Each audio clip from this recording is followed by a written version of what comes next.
Welcome to Qdot. I am your host Rizwan Siddiqui, and today we will be talking about something that is becoming more important than ever.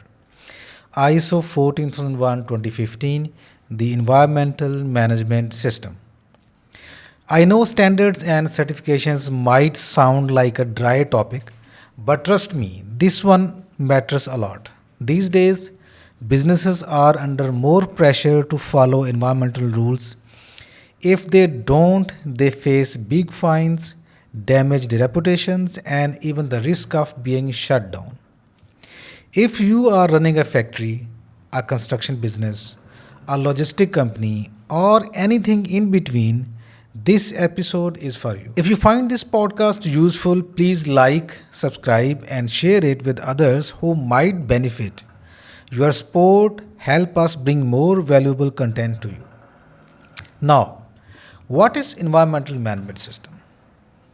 Before we get into the challenges of not having ISO 14001 certified, let's first understand what environment and environmental management system actually are. A lot of people hear these words and think only about nature, forests, and wildlife.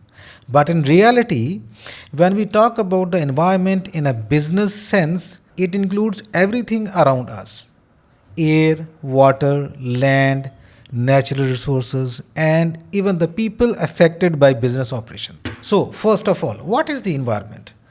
The environment refers to everything that surrounds us, including natural and human made elements. In an industrial or business settings, the environment mean, you know, how the organization is interacting with surrounding environment. It includes air quality, pollution or emissions, water sources, wastewater contamination, land contamination, land, soil pollution, waste disposal, natural resources, and the last one, the important one, people, workers, local communities affected by industrial activities.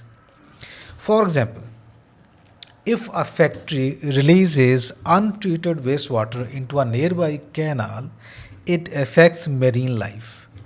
It affects flora and fauna, drinking water, and public health. That's an environmental impact.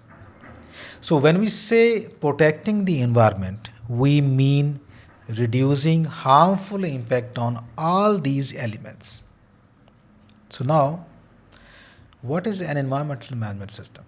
An environmental management system is a structured way for companies to manage their environmental impact.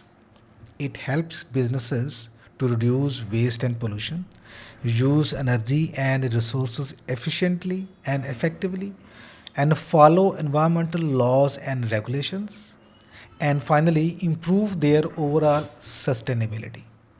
Now, ISO 14001:2015 is the international standard that provides a framework for setting up an environmental management system. It does not tell you exactly what to do, but it gives you guidelines to create a system that fits your business. For example, let's say you own a small manufacturing company. With an EMS in place, EMS means environmental management system, you will have proper procedures for waste disposal, reducing emissions, and making sure your operations don't harm the environment. Or if you are in oil and gas, an EMS helps you prevent spills, reduce air pollutions, and ensure compliance with strict environmental laws. So having an EMS is not just about being green, it's about running your business efficiently, avoiding fines, and staying competitive. Let's talk about key concepts of environmental management system.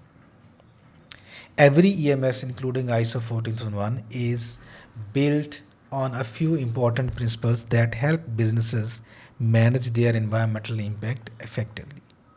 Let's go through these key concepts, key things that we had to comply one by one. Environmental policy.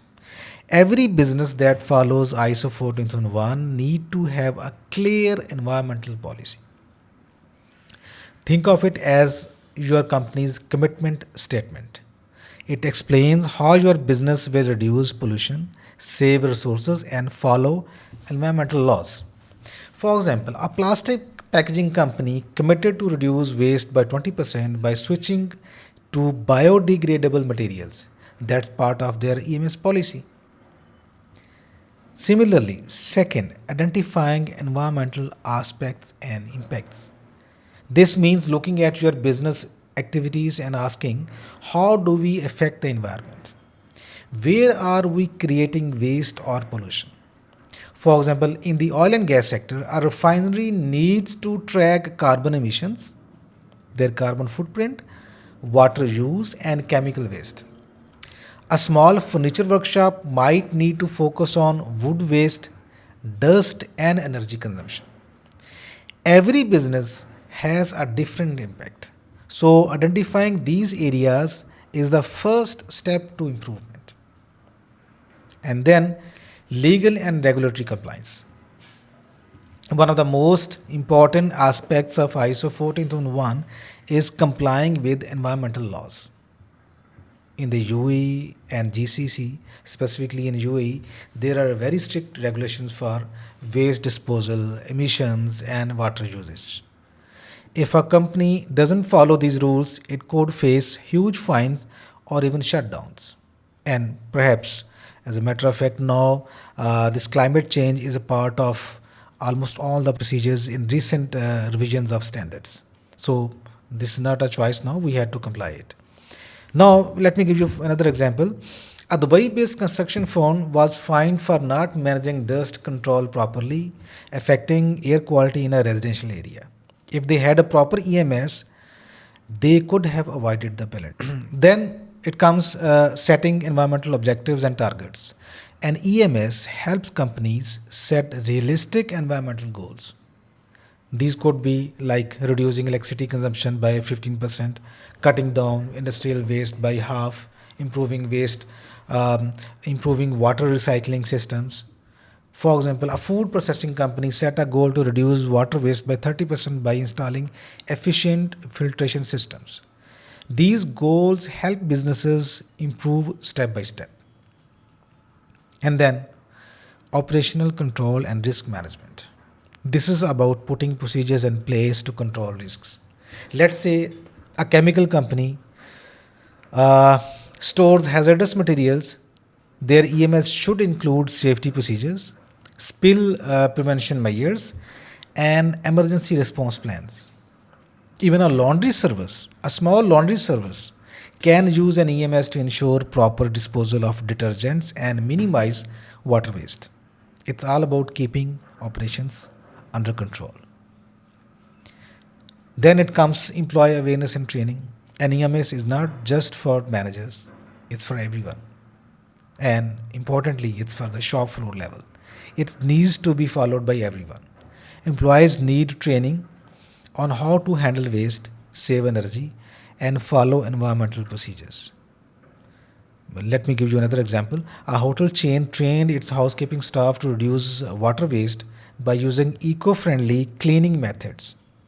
Small changes make a big impact. And the last, continuous improvement. ISO 14000 follow a PDCA cycle approach, just like any other standard, meaning companies must keep improving their environmental performance over time. For example, let me give you another example. A logistic company first reduced fuel consumption by using efficient routing of their fleet, and later they moved to hybrid vehicles, cutting emissions further.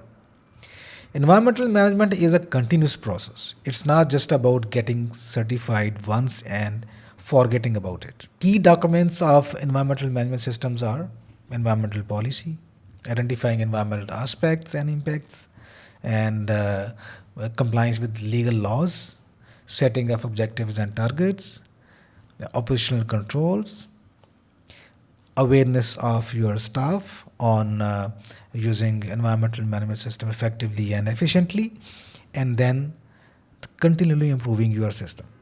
So these are the key aspects for going for environmental management system. These principles help businesses save money, stay compliant, and protect the environment. Now, What happens if a business doesn't have ISO 14001? Very important question. So let's talk about it. What actually happens when companies don't have ISO 14001 or any other proper environmental management system standard in place in their companies? A lot of businesses, especially small and medium sized ones, think that, oh, we are too small for this, or we are already following local regulations, so we don't need it. But the reality is, not having an environmental management system can lead to some serious problems: financial, legal, and reputational damage. Let me give you few examples from right here in the UAE and GCC. A small textile factory in Sharjah was fined heavily because they were discharging untreated wastewater into the municipal system. The owners were not doing it on purpose, they're not doing it intentionally, but they didn't have a proper system to track their waste disposal. Since they didn't have ISO 14001 or any structured environmental plan, they got hit with fines, temporary closure, and higher costs when they had to install proper wastewater treatment later on. So, what we learned from this as a lesson, if they had an environmental management system in place from the start, they could have avoided all this trouble and saved money in the longer run. Another case is an oil and gas equipment supplier in Saudi Arabia. They were a medium sized company supplying parts to major oil firms like Aramco and ADNOC. One day they lost a contract worth millions just because they were not ISO 14001 certified. Aramco has strict environmental policies, and if you are not meeting those requirements, they won't have consider you as a supplier. So lesson here, big companies in GCC, especially in oil and gas, want their suppliers to follow global environmental standards. If you don't have ISO 14001, you could be left out of major business opportunities. In Dubai, new buildings have to follow green building standards like Al Safat and like Estedama. A construction company that wasn't ISO 14001 certified kept facing delays and extra costs because they were not prepared for these environmental requirements. By the time they realized they needed better environmental management, they had already lost time and money. So lesson here, if they had ISO 14001 certified, they would have had a structured way to manage waste, energy use and compliance from the start. Let's talk about the complete process from consultancy to achievement of ISO 14001 certification. How a company moves from hiring a consultancy firm like Qdot to passing the final audit and getting certified by an IAF or EAC accredited certification body. We'll go step by step to make it simple and clear. So first of all, initial consultancy and gap analysis. The first step in getting ISO 14001 certification is to understand where your company stands. At Qdot, we start with a gap analysis where we compare your current environmental practices with ISO 14001 requirements. For example, a steel fabrication company approached us. They were already managing waste and emission, but they didn't have a structured system or written policies. Our gap analysis showed which areas needed improvement before they could apply for certification. The second step comes in after the gap analysis, development of environmental management system documentation. Once we know what is missing, the next step is to develop a customized EMS that fits your business. At Qdot, we don't just copy paste documents. We create practical solutions based on your industry and company size. For example, a small chemical trading company needed a simple, easy to follow system. We helped them set up environmental policy and objectives, waste management procedures, energy efficiency plans, employee training programs, and then implementation of this system. This ensures their system is practical, easy to implement, and fully compliant with ISO 14001. Once the EMS is developed, the next step is to put it into action. For example, a logistic company needed to monitor fuel usage to reduce emissions.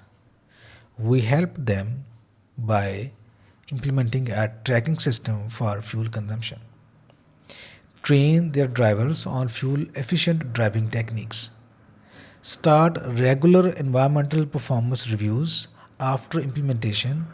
We conduct internal audits to check if everything is working fine as planned. These audits help find and fix any issues before the official certification. Once the EMS is fully implemented, the company is ready for the first official audit called the stage 1 audit. This is done by an IAF and EAC accredited certification body, especially in UAE, which is EAC is the national accreditation body of UAE. The auditors will review your EMS documentation, check if policies and procedures match ISO 14001 requirements, and identify any gaps that need to be fixed before the final audit. So this is the stage 1 audit. For example, a marine services company had a great waste disposal policy but had not conducted an internal audit. The stage 1 audit helped them correct this before moving to the final stage. Then comes, after stage 1, then comes the stage 2. Stage 2 audit or on-site audit, or we call it final certification audit. After passing the stage 1 audit, the company moves to the stage 2 audit. This is the final assessment where the auditors check if your EMS is being followed in daily operations and visit the workplace and inspect compliance. If I give you an example of stage 2 audit, a waste management company had an excellent EMS on paper, but during the stage 2 audit, auditors found that waste bins were not labeled properly. They fixed this issue immediately and passed the audit. If everything meets the standard, the company is recommended for ISO 14001 certification. And then, once the company passes the stage 2 audit, they receive their ISO 14001 certification from an IAF EAC approved certification body. But certification isn't a one-time thing. To stay certified, companies must go through surveillance audits every year to show they are still following ISO 14001. Keep in mind, the certification cycle is 3 years. Initial certification and then first year annual surveillance 1 and then annual surveillance 2 and the third year recertification audit. So, what's the big message here? Not having an environmental management system can cost you through fines, lost business, and unexpected expenses. ISO 14001 is not just for big corporations. Even small and medium businesses can save money and avoid troubles by having it in place. So, why work with Qdot? Where Qdot comes in? Getting ISO 14001 certified is a step-by-step process, but with the right guidance, it's easier than you think.